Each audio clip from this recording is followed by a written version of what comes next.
प्रिय भैया बहन, इतिहास के दूसरे अध्याय यूरोप में समाजवाद एवं रूसी क्रांति, इसके दूसरे कालांश में हम लोग आज दूसरे कालांश का वीडियो देखने जा रहे हैं। इसमें आपका स्वागत है, जिसका दूसरा टॉपिक है रूसी क्रांति।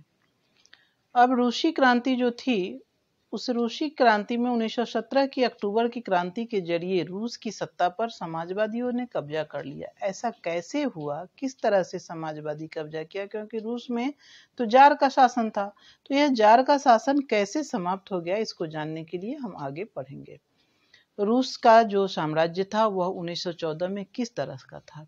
1914 में रूस और उसके पूरे साम्राज्य पर जार निकोलस द्वितीय का शासनकाल था। और रूस की क्रांति जो था वह एक बार नहीं हुआ, वह 2 चरणों में होता है। कितने चरणों में होता है? 2 चरणों में। पहला फरवरी 1917, दूसरा अक्टूबर 1917। इस तरह से रूस का क्रांति 2 चरणों में होता है। और किस तरह से सामाजिक, आर्थिक, राजनीतिक, धार्मिक, इन सारे विचारधारा के लोगों के द्वारा इन क्रांति की शुरुआत की जाती है और यह जो निरंकुश राजतंत्र है उसका समापन किया जाता है। तो सबसे पहले एक बार हम देख लेते हैं रूस में धार्मिक स्थिति कैसी थी। तो 1914 में रूस में ऑर्थोडॉक्स क्रिश्चियनिटी को मानने वाले की बहुमत थी, मतलब ऑर्थोडॉक्स क्रिश्चियनिटी ज्यादा था और यहाँ की धार्मिक व्यवस्था इसके अनुसार चलती थी। इसके अलावा भी कई धर्म के लोग थे, कैथोलिक, प्रोटेस्टेंट, मुस्लिम और बौद्ध भी शामिल थे, परंतु बहुमत ऑर्थोडॉक्स क्रिश्चियनिटी की थी। अब है कि रूस की आर्थिक स्थिति कैसी थी, रूस का अर्थव्यवस्था और समाज कैसा था। रूसी साम्राज्य का लगभग 85% जनता आजीविका के लिए खेती पर निर्भर था, अर्थात रूस का मुख्य खेती पर ही उसका संपूर्ण जीवन निर्भर था और अनाज का यह एक बहुत बड़ा निर्यातक देश था। यहाँ उद्योग बहुत कम थे, परंतु 1890 के दशक में बहुत सारे कारखाने चालू हुए और रूस में विदेशी निवेश भी तेजी से बढ़ा। लेकिन जैसे ही कारखाने का उदय हुआ तो उद्योगपति और निजी संपत्ति वाले अस्तित्व में आ गए। कारखाने के उदय से उद्योगपति काफी अस्तित्व में आ गए। अपने फ्रांस की क्रांति में भी पहले पढ़ा था कि कुलीनबर्ग और पादरी वर्ग वह ज्यादा विशेषाधिकार वाले थे, उनके पास संपत्ति ज्यादा था। यहाँ भी स्थिति ऐसी ही थी कि कुलीन वर्ग संपत्तिशाली होते चले गए, उद्योगपति होते चले गए, काफी प्रभावशाली वर्ग हो गए। लेकिन मजदूर और किसान जो थे वह काफी नीचे रहे, उनकी स्थिति काफी गंभीर बनी रही। मजदूर जो था उसकी स्थिति बहुत अच्छी नहीं थी, उन्हें खाने के लिए भी सही से नहीं मिल पाता था, लेकिन उनमें सामाजिक एकता नहीं थी, वह आपस में बटे हुए थे। मजदूरों को न्यूनतम वेतन मिलता था और काम की सुरक्षा भी नहीं थी। न उन्हें काम की सुरक्षा थी, न वेतन की सुरक्षा थी, न स्वास्थ्य की सुरक्षा थी, न समय की सुरक्षा थी। अर्थात मजदूर जो काम करते थे औद्योगिक क्रांति के बाद जब उद्योग लगने लगा और जब फैक्ट्री में मजदूर काम करने लगे तो उन्हें किसी भी प्रकार की सुरक्षा प्रदान नहीं की गई थी। फैक्ट्री में औरतें भी मजदूरी करती थी, उनको तो और भी शोषित किया जाता था, उनके साथ तो और भी शोषण होता था, क्योंकि पुरुषों के मुकाबले औरत जो काम करती थी उन्हें 3/4 या आधा से कम वेतन दिया जाता था। इस तरह से औरत ज्यादा शोषण की शिकार थी। ज्यादातर लोग देहात में किसान जो थे वह खेती ही करते थे और विशाल जो संपत्ति था उस पर सामंत और राजा और ऑर्थोडॉक्स चर्च का अधिकार था। जैसे आपने पहले पढ़ा है, फ्रांस की क्रांति में भी आपने देखा था कि चर्च ज्यादा अस्तित्व में था और राजा ज्यादा चर्च को विशेषाधिकार दिया हुआ था, कुलीन को विशेषाधिकार दिया था। तो चूंकि जनता यहाँ की जो थी, वह किसान जो थी, वह चाह रही थी कि इस विशेषाधिकार की समाप्ति की जाए और नवाब और से जमीन छीनकर किसानों के बीच में बांट दिया जाए। इसी मांग को लेकर 1905 ईस्वी में क्रांति हो गई और रूस में जो यह समाजवाद था वह अस्तित्व में आ गया। कैसे, आगे देखेंगे।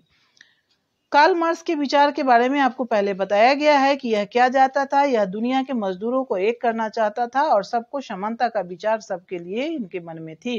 1998 में Russian social democratic workers party का गठन किया, जिस पार्टी ने, यह कार्ल मार्क्स के सिद्धांत पर चलने वाला पार्टी था, इस पार्टी ने मजदूरों को संगठित किया।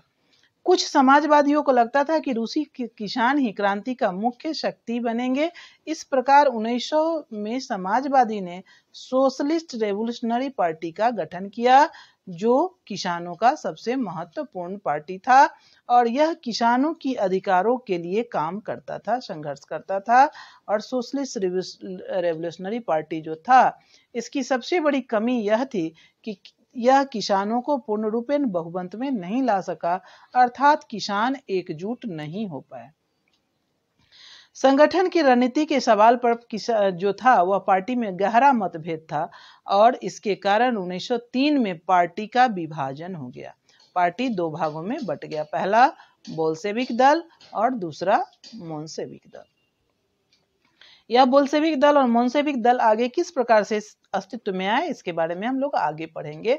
अभी थोड़ा सा देखते हैं कि 1905 में किस तरह से क्रांति हो गई, जबकि क्रांति महत्वपूर्ण दो है इसमें, अक्टूबर क्रांति 1917 की और फरवरी क्रांति 1917 की। लेकिन इससे पहले भी एक छोटी सी क्रांति हो गई 1905 की क्रांति, जिसका यहाँ काफी महत्व है। इसमें दिखाया गया है कि रूस एक निरंकुश राजशाही के अंतर्गत कार्य कर रहा था। वहां का राजा जो था वह काफी निरंकुश था, इसके बारे में आप पढ़ चुके हैं। वह किसी की सुनता नहीं था, जब इच्छा हो तो कर लगा दे, जनता का शोषण करता था और जनता इस प्रकार शोषित होने लगी थी कि वह अपने अधिकार की मांग के लिए तैयार हो गई थी। जार निकोलस द्वितीय जो था, रूस का जो सम्राट था, वह अयोग्य था और जार निकोलस द्वितीय की जो महारानी थी जरीना, वह अब शादी के बाद अपने साथ एक धर्माधिकारी को लेकर आई थी जिसका नाम रासपुतीन था। इसको जर्मनी से वह अपने साथ लेके आई थी और रासपुतीन अपने आप को भगवान का अवतार मानता था। यह कहता था कि उसके पास दिव्य शक्ति है, वह जब चाहे जिसको चाहे बीमारी को ठीक कर सकता है और जो भी काम चाहे वह कर सकता है। तो जारीना जो थी जार की पत्नी, पूर्ण रूपेण इस धर्माधिकारी की बात को मानती थी और राजा जो था वह पूर्ण रूपेण जरीना की बात को मानती थी। और कुल मिला के कहिए तो जार और जरीना दोनों राजपुतीन के बात को ही मानता था, जिसके कारण जनता में काफी असंतोष फैल गया। जनता को लगता था कि राजा किसी भी काम का नहीं है और यह दूसरे के अनुसार चलता है और यह हमारी हक की बात नहीं करता है, इसलिए जनता में असंतोष हो गया। क्रांति का 1905 की क्रांति का एक और कारण था रूस की जापान से हार। रूस का बहुत बड़ा, रूस जो था वह बहुत बड़ा साम्राज्य था और आप देख रहे हैं कि जापान उस समय एक चींटी के बराबर था। लेकिन रूस और जापान के युद्ध में एक छोटे से देश जापान से जब रूस की हार हो जाती है तो जनता में काफी असंतोष होता है और जार की अयोग्यता सामने आ जाती है। जनता को लगने लगता है कि यह जो जार है वह काफी अयोग्य है, यह किसी काम का नहीं है, इसलिए जनता में असुरक्षा का भाव पैदा हो जाता है। रूस का सबसे महत्वपूर्ण नगर सेंट पीटर्सबर्ग, इसी का नाम बदलकर पेट्रोग्राद रख दिया गया था, या मॉस्को भी यही था। यह सेंट पीटर्सबर्ग जो था वह क्या था, क्रांति का गढ़ था। क्रांति की शुरुआत यहीं से होती है और रूसी मजदूरों के लिए 1904 का जो साल था वह बहुत ही खराब साल था। क्यों? क्योंकि इस साल में क्या हुआ था, कीमत जो था सामान की आसमान छूने लगी थी और वास्तविक वेतन में 20% की गिरावट आ गई थी और मजदूर जो थे वह आंदोलन पर उतर आए थे और साथ ही प्राकृतिक आपदा भी आई थी, जिसके कारण जनता काफी परेशान थी। जनता अपनी कार्य स्थिति में सुधार लाने के लिए मांग करते हुए हड़ताल पर चले गए और सरकार से नहीं, सम्राट से अपनी कार्य स्थिति में सुधार लाने की मांग किया। इसी समय मजदूरों का एक नेतृत्व करने वाला एक पादरी थे, जो गोपॉन नाम था उनका। इसी दौरान पादरी गोपॉन के नेतृत्व में सेंट पीटर्सबर्ग नगर से निकलकर सारे लोग अपने अधिकार की मांग के लिए विंटर पैलेस पहुंचे। विंटर पैलेस क्या था? सर्दियों का महल था राजा का, जहां वह आकर रहता था। ये अपने अधिकार की मांग के लिए गए थे, लेकिन अधिकार देने के बदले इन्हें गोलियां खिला दिया गया। इन पर गोलियां चलाने का राजा ने आदेश दिया और इस प्रकार हजारों लोग मारे गए और बहुत सारे लोग घायल हो गए। इतिहास में इस घटना को खूनी रविवार के नाम से जाना जाता है। 1905 ईस्वी में मजदूर जनता राजा के पास अपने अधिकार मांगने के लिए गया था। भूख से मर रहा था वहां की जनता और वह अपने अधिकार की मांग करने के लिए गया था, लेकिन उसकी भूख शांत करने के बजाय सम्राट ने, राजा निकोलस द्वितीय ने उसे गोली खिला दिया और बहुत सारे लोग मारा गया।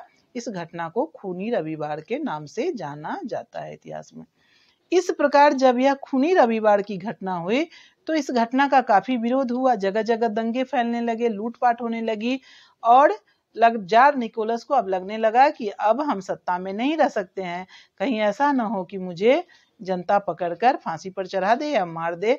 जार निकोलस की यह सबसे बड़ी गलती थी कि यह जनता पर गोली चलवाया था। इस बढ़ती अराजकता को देखकर जार ने ड्यूमा की स्थापना किया। यह ड्यूमा क्या था? ड्यूमा एक प्रकार का राष्ट्रीय सभा था जो जनता का प्रतिनिधित्व करेगा। राजा का कहना था, सम्राट के कहना था कि अब हम राज्य नहीं संभालेंगे, यह जो ड्यूमा होगा यह क्या करेगा, जनता का प्रतिनिधित्व करेगा और इसी के अनुसार हम काम करेंगे। लेकिन यह उसका छल था। जार ड्यूमा की स्थापना तो कर दिया, लेकिन 5 साल में ड्यूमा को 4 बार भंग किया, अर्थात जनता की विचार को उसमें नहीं रख गया। संयोगवश प्रथम विश्व युद्ध 1914 में शुरू हो गया था। यह 2 यूरोपीय गठबंधन के बीच हो रहा था, मित्र राष्ट्र और धुरी राष्ट्र। इसमें रूस की कहीं भूमिका नहीं थी, लेकिन जबरदस्ती बिना किसी मतलब के जार निकोलस द्वितीय ने इस युद्ध में भाग लिया और इस युद्ध में जब भाग लिया तो 20 लाख सैनिक मारे गए, 80 लाख सिविलियन आम जनता मारे गए और 20 लाख सैनिक मारे गए। बिना किसी आर्थिक नियोजन के युद्ध में इन्हें भेज दिया गया, जिसके चलते आर्थिक तंगी भी आ गई, इतने सारे लोग भी मारे गए और इस तरह से जनता में काफी असंतोष फैला। 2 बात हुई, आर्थिक तंगी भी हो गई और इतने सारे लोग भी मारे गए, जनता काफी क्रोधित हो गई और जनता में काफी असंतोष फैलने लगा। इसी समय 1916-17 में अकाल भी पड़ गया और लोग भूख से मरने लगे। जनता को खाने को नहीं मिल रहा था और जनता सब मिलकर दुकानों को लूटना शुरू कर दिया। चारों तरफ लूट मार की स्थिति हो गई और जार इस प्रकार की स्थिति को देखकर सैनिकों को आदेश दिया कि जनता को गोली चलाकर खत्म किया जाए। एक तरफ पहले भी जनता को गोली चलाकर खत्म करने के आदेश दिया गया था, यहाँ भी जनता को गोली चलाकर खत्म करने का आदेश दिया, लेकिन अब जार का जो सेना था वह गोली चलाना तो दूर किसान और मजदूरों से जाकर मिल गया। इस प्रकार किसान और मजदूर का हौसला और भी बुलंद हो गया, अर्थात राजा की बात नहीं मानी गई और सत्ता अब मजदूरों के हाथ में आ गई। अब फिर से किस प्रकार से समाजवाद सत्ता में आया और किस तरह से संपूर्ण रूस पर समाजवाद या की स्थापना हो गई, इसको हम लोग अगले वीडियो में पढ़ेंगे। आज इतना ही, धन्यवाद। आप क्वेश्चन आंसर जरूर बना लेंगे।